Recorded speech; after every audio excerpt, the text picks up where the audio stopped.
गाजीपुर में पुलिस और बदमाश के बीच मुठभेड़, बदमाश ने पुलिस पर चलाई गोली, आरोपी को पुलिस ने किया गिरफ्तार।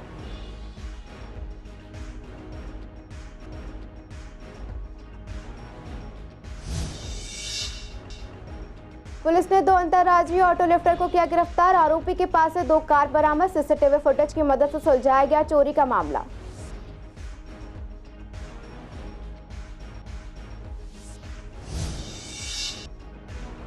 रेडी वालों की वजह से थम रहा है अंडरपास का ट्रैफिक, बड़ा हादसा होने का डर, कार्रवाई नहीं होने पर समस्या हो सकती है गंभीर।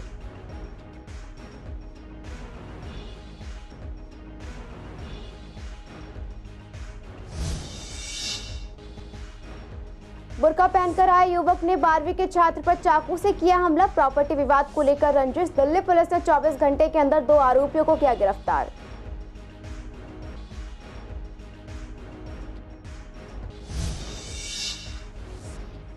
पूर्वी दिल्ली की जनता पानी की किल्लत से परेशान, आर्य नगर में आ रहा है दूषित पानी, शिकायत के बाद भी नहीं हुआ समाधान।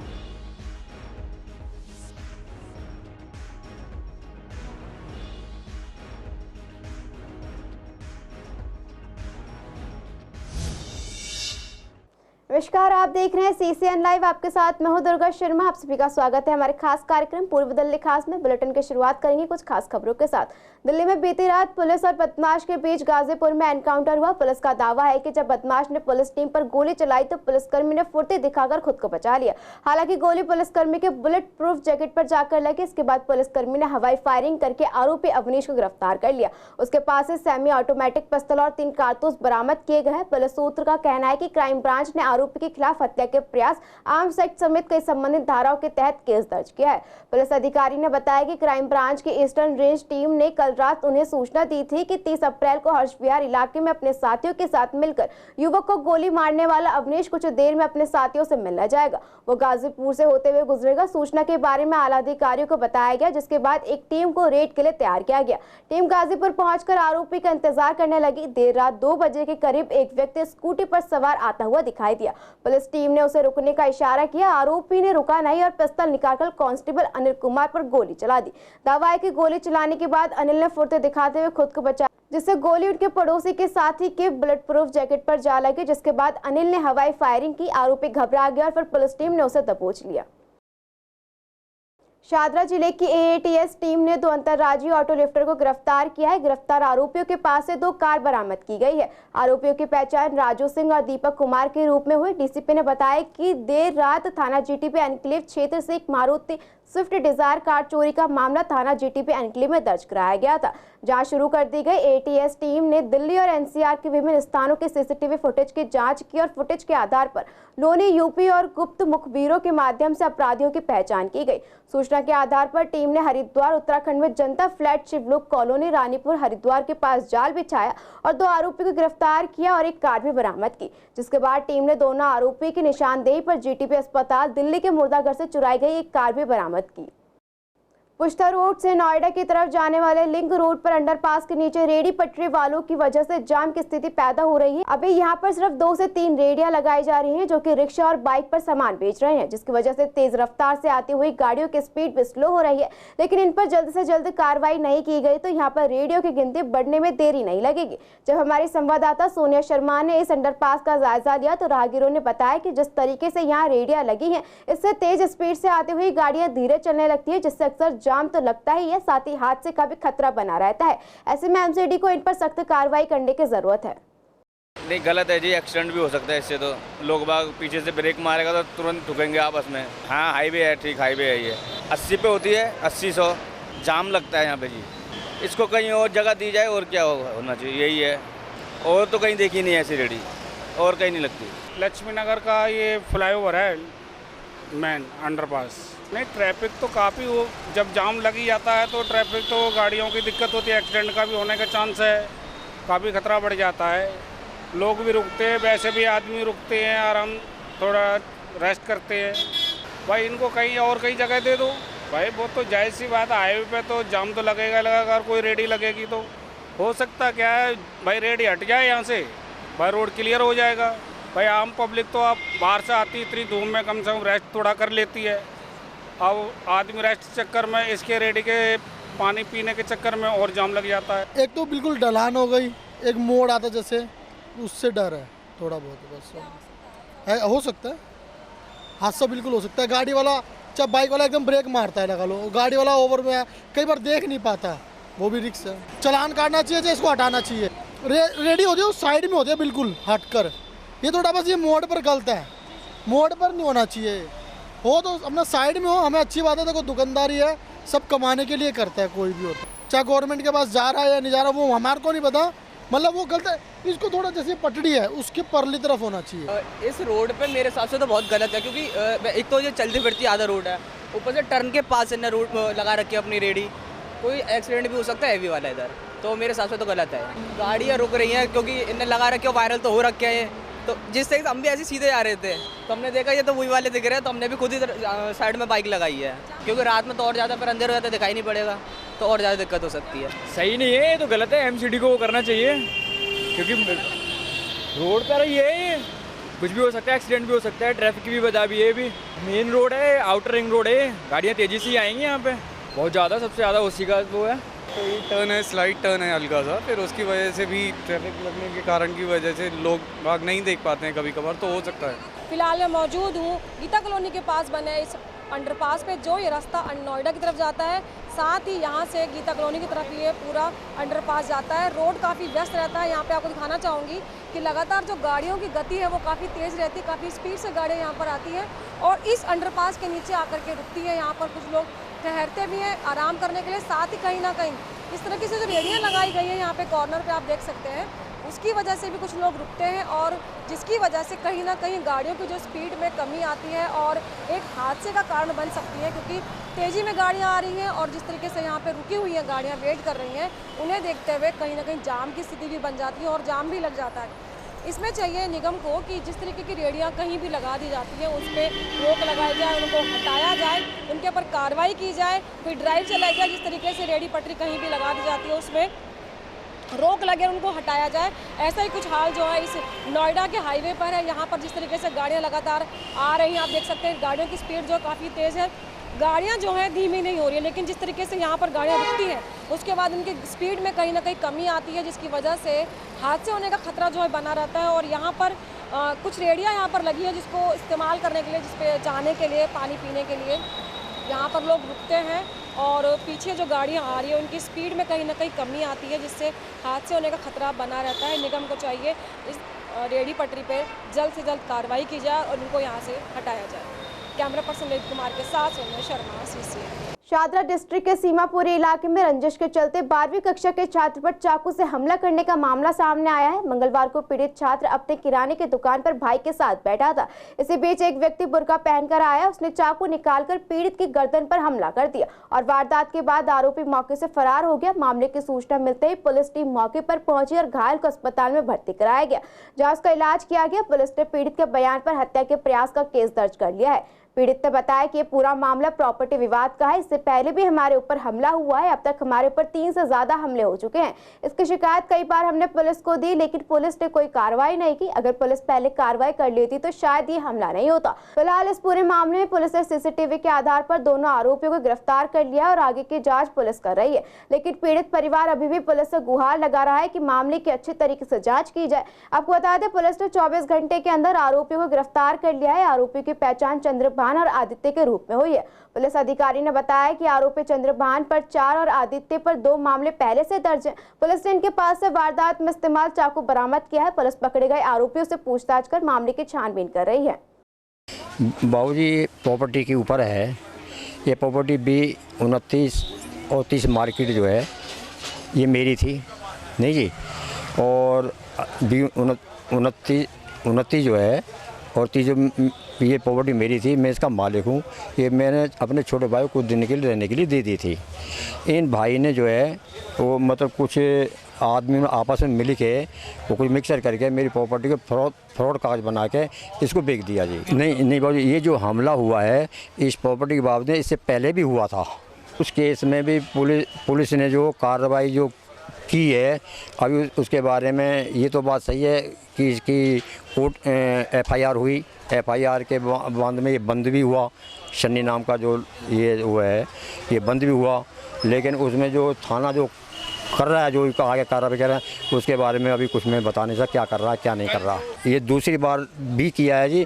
और जो इसमें मुलजिम बने हुए हैं जिन्होंने पढ़ाई की है, ये मतलब बार बार मतलब मेरे बच्चों को, मेरे घर को, परिवार को पीड़ित कर रहे हैं। नहीं जी, गर्मियों की शुरुआत के साथ ही पूर्वी दिल्ली के कई इलाकों में पानी की समस्या होने लगी है, जिसकी वजह से स्थानीय लोगों को कई तरह की परेशानियों का सामना करना पड़ रहा है। आज हम बात कर रहे हैं पूर्वी दिल्ली के करकटमा स्थित आर्य नगर की। यहाँ रह रहे लोग पिछले कई महीनों से पानी की समस्या से जूझ रहे हैं। स्थानीय लोगों ने बताया कि यहाँ घरों में पानी बहुत कम समय के लिए सप्लाई किया जा रहा है, जिसकी वजह से पानी की आपूर्ति नहीं हो पाती है। इतना ही नहीं, पानी भी गंदा आता है, जिसकी वजह से पानी बाहर से ही खरीदना पड़ रहा है, जो कि जेब पर भी एक अलग बोझ डालता है। स्थानीय लोगों ने यह भी बताया कि इस समस्या को लेकर उन्होंने जल बोर्ड को शिकायत भी की है, लेकिन इस समस्या का कोई समाधान नहीं हुआ। गंदे पानी की वजह से पेट से जुड़ी बीमारियों के साथ साथ स्किन प्रॉब्लम भी लोगों को हो रही है। लोगों ने सरकार को घेरते हुए कहा कि जब सरकार पानी माफ करने की बात करती है तो साफ पानी भी मुहैया कराए। पानी लोगों की ये समस्या है मैम, कभी बहुत गंदा आता है और सीवर मतलब भर जाते हैं तो सीवर वाले भी बहुत कूड़ा सा निकल जाते हैं और कुछ नहीं करते से। और मतलब हमारे यहाँ तो आधा घंटा भी नहीं आता और बस एक ही टाइम आता है पानी। हाँ मैम, खरीद के लाना पड़ता है। 40 रुपये की बोतल पड़ती है पीने के लिए। अब बताओ मिडिल क्लास फैमिली कैसे करेगी, आप बताओ। 40 रुपये की बोतल मैम रोज़ डेली। शिकायत किससे करें, कौन सुनता है, आपको भी पता है, कोई नहीं आता। पानी को लेके इतनी समस्या है कि कह भी नहीं सकते, शर्म आती है। ऐसी नेतागिरी करते हैं लोग बाग। प्रधानमंत्री है, प्रधानमंत्री ऐसे प्रधानमंत्री होती है जिस तरह से करते हैं ये लोग, सब चीज़ दबा के और अपना अपना कर रहे हैं। विदेश में क्या मिल रहा है, यहाँ गरीब जनता इतनी रह रही है। हिंदुस्तान में कम जनता गरीब है घर चलाने में। उसमें देखिए सबसे ज़्यादा पानी की समस्या ये है, एक तो आता तो इतना गंदा आता है उसे यूज़ नहीं कर सकते। दूसरी बात, पानी बाहर से खरीदेंगे, कितना खरीदेंगे। वो जिस पानी से हम नहाना सोचते हैं उस पानी से हमारी स्किन को प्रॉब्लम होती है। ये तो पूरी गली के ऊपर, ये जब आएगा तो पूरी गली में आएगा, नहीं आएगा तो किसी के भी नहीं आएगा। पाइपलाइन में ये गंदा पानी आता है, जब बहुत इतना गंदा आता है क्या वो देख सूंघा ही नहीं जाता क्या, कितना गंदा पानी बिल्कुल। जी बहुत परेशानी है। मैं खुद स्किन की डॉक्टर की दवाई लेती हूँ, मैं खुद ही स्किन एलर्जी हो रही है मुझे। मैं कितने दिनों से परेशान हूँ। मैं तो वैसा पानी यूज़ भी नहीं कर सकती, ज़्यादा गंदा होता है तो मैं यूज़ ही नहीं। हाँ वो तो डर लगेगा ही, क्योंकि मैम बच्चे प्रॉब्लम हो जाएगी तो बच्चे बीमार तो होंगे ही, पढ़ने में दिक्कत हो, हर चीज़ में वो परेशानी हो जाती है। बहुत ज़्यादा गंदा मैम बहुत परेशानी होती है कि हाँ अब मतलब कि कपड़े वपड़े भी धोते हैं तो इसमें भी बदबू हो जाती है जब गंदा पानी आता है। तो पीने की तो बात दूर गई, देखो हाँ नहाया भी नहीं जाता, किसी कुछ हो जाए एलर्जी हो जाती है। हाँ जी, खरीद के लेकर आते हैं। लोकसभा चुनाव को लेकर हर व्यक्ति उत्साहित नजर आ रहा है। ऐसे में हर एक नागरिक अपना वोट का इस्तेमाल कर चुनाव में अपनी भागीदारी दे, इसके लिए जागरूकता अभियान चलाए जा रहे हैं। ऐसे में हिंदू शिक्षा समिति के डीएवी स्कूल गांधीनगर महावीर चौक के स्कूल में भी छात्रों को मतदान के महत्व के बारे में बताया गया। टीचर्स ने 100% मतदान का महत्व छात्रों को समझाया और सभी छात्रों को अपने माता पिता से वोट देने के लिए संकल्प करवाने की सलाह दी है। सतीश शर्मा ने कहा है कि पहले मतदान फिर जलपान, पूरे परिवार को एक साथ मतदान 25 मई को करना है। वरिष्ठ अध्यापक दिनेश जी, वरिष्ठ अध्यापक सुनील जैन जी ने एक अपील करी कि हमें 100% मतदान क्यों करना है और अपने परिवार के लोगों को मतदान के लिए प्रोत्साहित करना है। इसके अलावा भी एक डिपार्टमेंट से जो सर्कुलर आया है, एक संकल्प पत्र है कि हमें अपने परिवार से वो पत्रक भरवाना है, जिसमें परिवार के सदस्य जिनका भी वोट है वो साइन करके देंगे, संकल्प लेंगे कि हमें इस बार 25 मई को मतदान करना है। राहुल गांधी ने आज रायबरेली से अपना नामांकन पर्चा भर दिया है। 20 साल से सोनिया गांधी इस सीट से सांसद थी। इस बार कांग्रेस ने राहुल गांधी को इस सीट से उतारा है। वहीं अमेठी में भी 20 साल बाद बदलाव हुआ और सीट से गांधी परिवार का कोई प्रत्याशी नहीं उतारा गया। इस साल अमेठी से केएल शर्मा को प्रत्याशी बनाया गया। इसे लेकर हमने पूर्वी दिल्ली के नेता से बात की तो बीजेपी नेता का कहना था कि कांग्रेस डरी हुई है, इसलिए अमेठी से चुनाव में राहुल गांधी मैदान में नहीं उतरे हैं। तो वहीं कांग्रेस नेता का कहना था कि राहुल गांधी सबसे बड़े नेता है, बीजेपी इसी चीज से घबराती है, इसलिए हमने इस बार उन्हें रायबरेली से लड़ने का फैसला किया है। वो वहां से चुनाव लड़ेंगे और जीतेंगे। अमेठी में भी कांग्रेस की सीट होगी। देखिए, पूरी कांग्रेस हताशा के दौर से गुजर रही है। उनको समझ में नहीं आता है कि वो कहां से चुनाव लड़ें। अमेठी से चुनाव हार कर वो वायनाड भागे थे, फिर अब पूरा उत्तर प्रदेश क्योंकि खाली जा रहा है तो एक परसेप्शन को ठीक करने के लिए वो रायबरेली से चुनाव लड़ रहे हैं। रायबरेली से सोनिया गांधी जी लड़ती थी, उन्होंने राज्यसभा का दरवाज़ा देख लिया है। धीरे धीरे ये परिवार पब्लिक को फेस करने की क्षमता खोता जा रहा है और उठापटक में कोई भी ये सीट ले लेते हैं या कुछ भी करते हैं। पर हमारा ये मानना है कि हमें इस बात से कोई फ़र्क नहीं पड़ता कि रायबरेली से कौन लड़ रहा है, अमेठी से कौन लड़ रहा है, क्योंकि हर जगह नरेंद्र मोदी जीतने वाले हैं, हर जगह भारतीय जनता पार्टी जीतने वाली है, 400 पार होने वाली है और यूपी में 80 की 80 सीटें भारतीय जनता पार्टी की झोली में आनी है, चाहे वो रायबरेली, चाहे अमेठी, चाहे कोई और सीट हो। इनकी हताशा पब्लिक को दिखने लगी है, इनका धोखा देना, इनका सीट छोड़ के भागना, इनका 70 साल तक एक सीट के साथ लगाव रहना पर उस पर विकास ना होना, इतनी बातें जनता देख चुकी है। दोबारा जनता का विश्वास इनको मिलने वाला नहीं है। देखिए, राहुल जी कहते हैं पूरा देश मेरा परिवार है। ये भारतीय जनता पार्टी की मानसिकता है कि वो हर क्षेत्र को खंड खंड में बांटने का प्रयास करते हैं। वो कहते हैं मुझे भारत जोड़ो यात्रा निकाल करके देश को एकजुट करना है, इसीलिए उन्होंने कन्याकुमारी से कश्मीर तक और मणिपुर से लेकर के मुंबई तक भारत जोड़ो यात्रा निकाली। वो तो कहते हैं पूरा देश मेरा जो है अपना परिवार है, एक एक जन जो है मेरे परिवार से आते हैं, पूरा देश का एक एक कोने को अपना मानते हैं। वो यही वजह है कि वो 3 बार उत्तर प्रदेश की अमेठी से सांसद रहे, 1 बार दक्षिण भारत से भी सांसद रहे हैं, फिर अभी दक्षिण भारत से लड़ा है और अभी जिस तरह से कार्यकर्ताओं की मांग आ रही थी कि अमेठी या रायबरेली से कहीं से लड़ें, उत्तर प्रदेश से जरूर उनको चुनाव लड़ना चाहिए और उन्होंने जनभावनाओं का आदर करते हुए, सम्मान करते हुए रायबरेली की सीट को चुना है और मजबूती से चुनाव लड़ेंगे। रही सवाल अमेठी का, तो अमेठी से भी राहुल गांधी जी का ही जो काम संभालते थे अमेठी का और सोनिया जी का काम संभालते रहे किशोरीलाल शर्मा जी, बहुत ही मंझे हुए नेता है और उनके सांसद के हमारे प्रतिनिधि होने के नाते वहाँ के एक एक कार्यकर्ता, एक एक जनता से उनका पर्सनल रुझान, उनका संबंध है। लोकसभा चुनाव को लेकर दिल्ली में नामांकन किए जा रहे हैं। इसमें अभी बीजेपी पार्टी सबसे आगे चल रही है। पूर्वी दिल्ली से बीजेपी उम्मीदवार हर्ष मल्होत्रा पहले ही नामांकन दाखिल कर चुके हैं। वहीं नामांकन दाखिल करने के बाद वो लगातार जनता के बीच पहुंच रहे हैं। इस संदर्भ में बीजेपी ने आज विश्वास नगर में जनसंपर्क किया, जहां लोगों के बीच पहुंचकर उन्होंने बीजेपी की उपलब्धियों के बारे में बताया। वहीं भाजपा उम्मीदवार हर्ष मल्होत्रा ने भी कहा कि वो पूरे दिल्ली में जहाँ झुग्गी है वहाँ मकान बनवाएंगे। उन्होंने पूर्वी दिल्ली के लिए 4000 मकान बनाने की भी बात कही है। रैली नहीं बोलते हैं हम उसको, हमारा वो जनसंपर्क अभियान है। हम लोग हर वार्ड में जा कर के जनता से आशीर्वाद ले रहे हैं और हमारे विधायक ओम प्रकाश शर्मा जी साथ में थे, हमारे बाकी सीनियर लोग भी थे वहाँ पर और अच्छी रही, जनता का भरपूर समर्थन मिल रहा है। और मैं ऐसा मानता हूँ कि विश्वासनगर विधानसभा तो हमने 3 बार भाजपा के विधायक हैं जनता के आशीर्वाद से और इस बार विश्वासनगर विधानसभा से भी हम पिछली बार 2019 में जितने मतों से जीते थे उससे डबल मतों से जीतने जा रहे हैं। सर, विश्वासनगर विधानसभा बीजेपी का गढ़ भी कहा जाता है। विश्वासनगर विधानसभा में आप जनसंपर्क कर रहे हैं तो जनता का क्या कुछ कहना था या जनता किस तरीके से जनता आपकी तरफ रुझान दिखा? जनता की आंखों से और उनके बॉडी लैंग्वेज से, जेस्चर से समझ में आता है कि लोग रुक के अभिवादन स्वीकार कर रहे थे, मेरा अपना आशीर्वाद दे रहे थे। माताएं बहनें ऐसे ऐसे कर रही थी और मैं अगर नमस्कार कर रहा हूँ तो मुझे उसका जवाब मिल रहा था। और हर वर्ग का व्यक्ति, अगर वहाँ पर रेडी वाले थे तो रेडी वाले अपने आप से उठ के मेरे से हाथ मिलाने आ रहे थे। रिक्शा चालक भी वहाँ पर रुक के मेरे अभिवादन को स्वीकार कर रहा है। घरों के अंदर जो लोग थे, ऑफिस के जो लोग थे, वो सब लोगों ने बहुत आशीर्वाद दिया मुझे। पहले तो मैं विश्वासनगर में जो केंद्र सरकार ने काम करे हैं, एक इतनी बड़ी आईपी यूनिवर्सिटी जिसमें इंटरनेशनल स्टूडेंट्स पढ़ने के लिए आ रहे हैं, वो बहुत बड़ा अचीवमेंट आदरणीय अरुण जेटली जी ने 2014 के बजट में, पहले बजट में इसके लिए लगभग 250-300 करोड़ रुपए एलोकेट किया था। आज वो यूनिवर्सिटी बन के तैयार है, बच्चे वहाँ पढ़ने के लिए आ रहे हैं, बहुत बड़ा अचीवमेंट है। और मोदी सरकार की अन्य योजनाएं, हमारी पूर्वी दिल्ली में बहुत योजनाएं हैं जिनका डायरेक्ट फ़ायदा, बड़े बड़े इंफ्रास्ट्रक्चरल काम हमारे पूर्वी दिल्ली क्षेत्र में हुए हैं।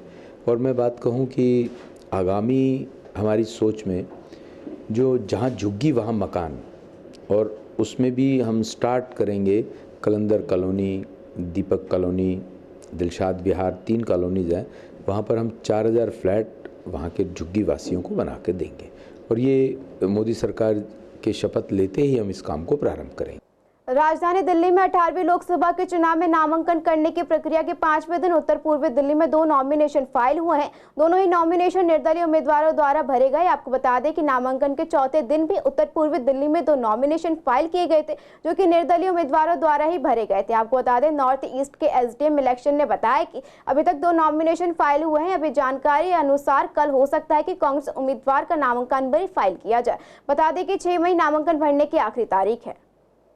मधु विहार थाना पुलिस टीम ने शकरपुर थाने के एक स्नैचर को गिरफ्तार किया है। गिरफ्तार आरोपी की पहचान पंकज के रूप में हुई है। आरोपी के पास से चोरी की एक मोटरसाइकिल बरामद हुई है। मिली जानकारी के मुताबिक बुधवार को टीम इलाके में गश्त कर रही थी। उन्हें सूचना मिली कि एक झपटमार समुदाय भवन जोशी कॉलोनी में एक स्नैचर आ रहा है। मुखबिर के कहने पर उन्होंने आरोपी को रुकने का इशारा किया। आरोपी ने रुकने की बजाय वहां से भागने की कोशिश की, लेकिन पुलिस ने लोगों की मदद से आरोपी को पकड़ लिया। पुलिस ने आरोपी को गिरफ्तार कर अदालत में पेश किया है और शकरपुर थाने के स्टाफ को इस बारे में जानकारी दी। पूछताछ के दौरान यह खुलासा हुआ कि आरोपी पर 35 से भी ज्यादा मामले पहले से ही दर्ज हैं।